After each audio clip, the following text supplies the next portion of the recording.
Hello everyone, कैसे हैं आप सब लोग। आई होप कि आप सब लोग बहुत ही अच्छे होंगे। स्वागत है आप सबका मेरे यूट्यूब चैनल वेलकम टू खुशी वर्ल्ड में। मैं हूं रेनू और व्लॉग में वहां से स्टार्ट कर रही हूं। रात के टाइम में हम लोगों ने कोसी भरा और अभी हो रहा है मॉर्निंग का टाइम और अब हम लोग को जाना है घाट पर फिर से मॉर्निंग में। तो लगभग 3 बज रहे हैं और अभी मम्मी जा रही हैं, मम्मी पापा दोनों जने जा रहे हैं घाट पर। कोसी को वापस मतलब कोसी को घाट से फिरा कर लेके आया जाता है।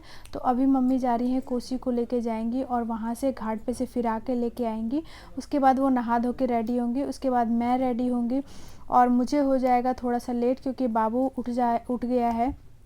बिकॉज़ वो मेरे साथ ही, अगर मैं उसके साथ सोऊंगी तो वो सोता है, अगर मैं उठ जाऊंगी तो अदरवाइज़ वो उठ जाता है। तो इसी वजह से और यहाँ पे मम्मी वहाँ घाट से फिर के आ गई हैं और ये सब्जियाँ छील के रख रही हैं, मतलब काट कूट के रख रही हैं ताकि सब्जियाँ बन जाएंगी। और उसके बाद फिर नहा धो के मम्मी रेडी हो जाएंगी। सब्जियां अगर कटी रहेंगी तो फटाफट से बन जाएगी। और मेरे घर में यहाँ पे ऐसे ही नियम है कि मतलब सुबह के टाइम घाट पे जाने से पहले ही जितना काम होता है और उसके बाद खाना पीना होता है वो सब बन जाता है पहले से ही। और यहाँ पे मैं हो गई हूँ रेडी और रेडी होके मैं निकली। मैं थोड़ी सी लेट हो गई, मैं मम्मी के साथ जाना था मुझे, बट मैं नहीं जा पाई क्योंकि बाबू है छोटा सा तो वो परेशान कर रहा था। फिर मम्मी निकल गई। अब छठ का सुबह का अर्घ होने जाएगा तो मैं रेडी हो गई हूँ और अब मैं भी जा रही हूँ। बहुत टाइम लग गया तो अभी फटाफट से पहले पहुँचना है ना मनु। बहुत ज़्यादा टाइम हो गया, मैं लेट हो गई हूँ एज़ यूजुअल हमेशा की तरह। और मम्मी अभी वहाँ पे चली गई हैं और मुझे भी फटाफट से जाना है। अंधेरा रखा है लेकिन अभी ठंडी नहीं लग रही अभी अंदर, लेकिन बच्चों के लिए है यार, छोटे बच्चों के लिए ठंडी है। तो चलिए, सामने से दिख रही है। और मैं पहुंच गई घाट पे और फिर मैंने सब कुछ मतलब जो पूजा पाठ था वो किया। और गाइज आप सब लोग को मेरी साड़ी कैसी लग रही है और मेरा लुक कैसा लग रहा है मुझे कमेंट करके ज़रूर बताइएगा। तो मॉर्निंग में मैंने कुछ ज़्यादा कुछ नहीं किया था, साड़ी पहनी थी और बाल वाल झाड़े थे।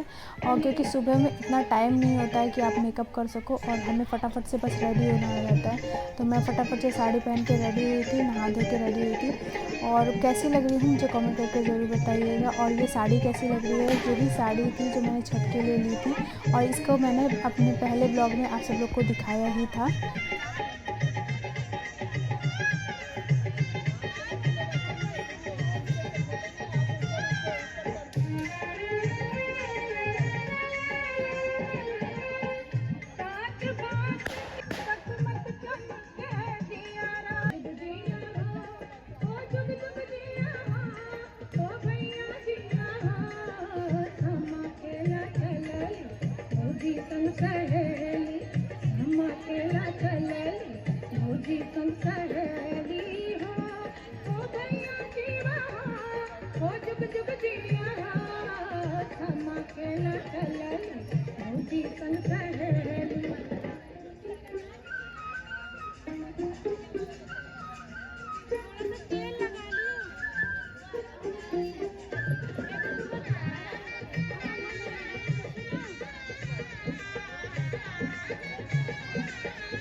और अब ना मुझे प्यास लगने लगी थी बिकॉज़ जैसे जैसे एंड होने लगता है ना तो ऐसा लगने लगता है कि बस अब बस हो गया, अब कुछ देर की बात और है।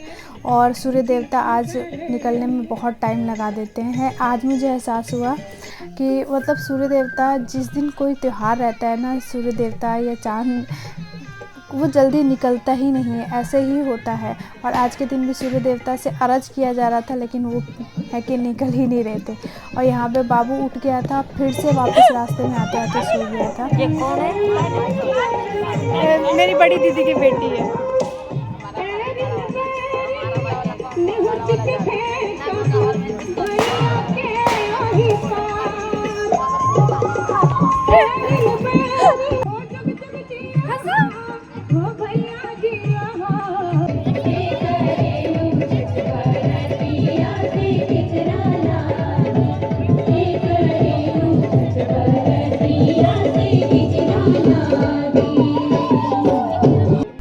अब इंतज़ार हुआ ख़त्म, सूर्य देवता जी दर्शन दे चुके हैं।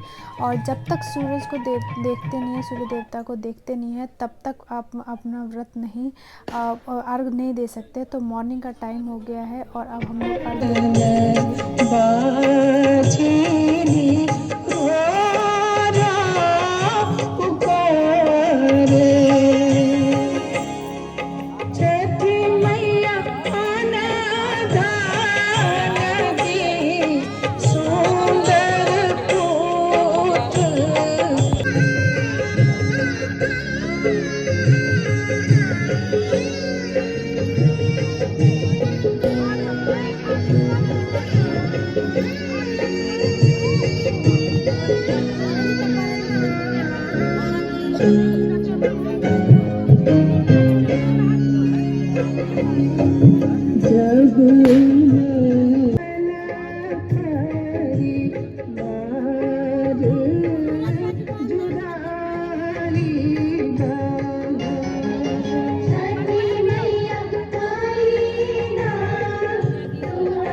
और अब मैं अर्घ देने के लिए जाऊंगी। तो बहुत से लोगों को लगेगा कि मैं पानी में अर्घ देने क्यों नहीं जा रही हूँ। तो सबके अपने अपने रिचुअल्स होते हैं। जैसे पानी ज़रूरी नहीं होता कि पानी में खड़ा होकर आप अर्घ दे सकते हो, क्योंकि शाम को मैंने पानी में खड़ा होकर अर्घ दिया था।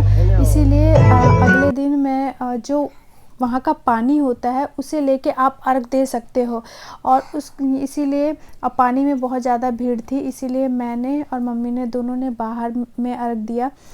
पानी में जाके अर्घ नहीं दिया। चाहो तो पानी में भी अर्घ दे सकते हो और चाहो तो पानी वहाँ का जल लेके बाहर की साइड भी अर्घ दे सकते हो। तो मैंने भी, अब भीड़ बहुत ज़्यादा थी, वहाँ पे अंदर जगह नहीं थी, तो इसीलिए हम लोग बाहर अर्घ दिए थे, हम लोगों ने, मैंने और मम्मी ने।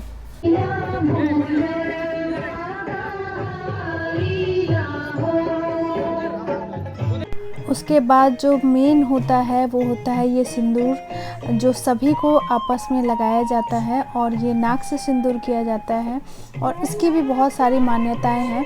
तो इसी की मतलब जब बोलते हैं ना कि मेन प्रसाद होता है एक ठेकुआ, और दूसरा ये होता है कि ये एक प्रसादी होता है सिंदूर। तो इसको जितना लोग होता है वो उतना लोग ग्रहण करने के लिए आते हैं। और वहाँ की जितनी भी कॉलोनी में जितनी भी लेडीज़ थी वो सभी लोग आई थी इस सिंदूर को लगाने के लिए, क्योंकि बहुत मान्यता है। कहीं पे भी, मैं अपने ससुराल में भी अगर मैं छठ करती थी, मतलब मैं नहीं, मतलब मेरी सासू माँ करती थी, तो वहाँ पे भी कॉलोनी में सारे लोग आ जाते थे ये सिंदूर लगवाने के लिए। तो इस सिंदूर की बहुत मान्यता है। और ऑरेंज कलर का सिंदूर बहुत ही शुभ होता है और ऐसा बोला जाता है छठ के दिन इसकी बहुत बहुत बहुत ज़्यादा मान्यता है। तो इसी के साथ सूर्य भगवान को अर्घ देने के बाद हम लोगों का हुआ पूजा हो गई सफल। और कैसे भी मैंने, मतलब छठी मैया ने मेरा पहला व्रत पार लगा दिया। अब सभी लोगों को तो छठ पूजा की ढेर ढेर सारी शुभकामनाएं पहले मैं दे चुकी हूँ, फिर से दे रही हूँ। और इसके बाद फिर मैंने और पतिदेव जी ने मम्मी और पापा दोनों का आशीर्वाद लिया। सभी से फ़ोन करके हमने बात भी किया और सभी से आशीर्वाद लिया। और इसी के साथ छठ पूजा का होता है समापन। और अब हम लोग घर से जाएंगे घाट की ओर, और नहीं, घाट से जाएंगे घर की ओर, सॉरी।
दे ली तो मैं भी दे लूँ ना।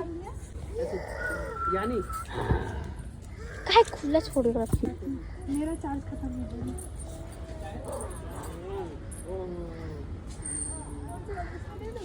अरे किसी में भी तुलसी जी की तरह होती है।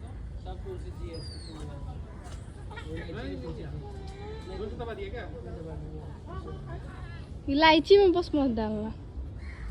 ये इलायची है? पता नहीं, वो तो मेरे को भी नहीं पता।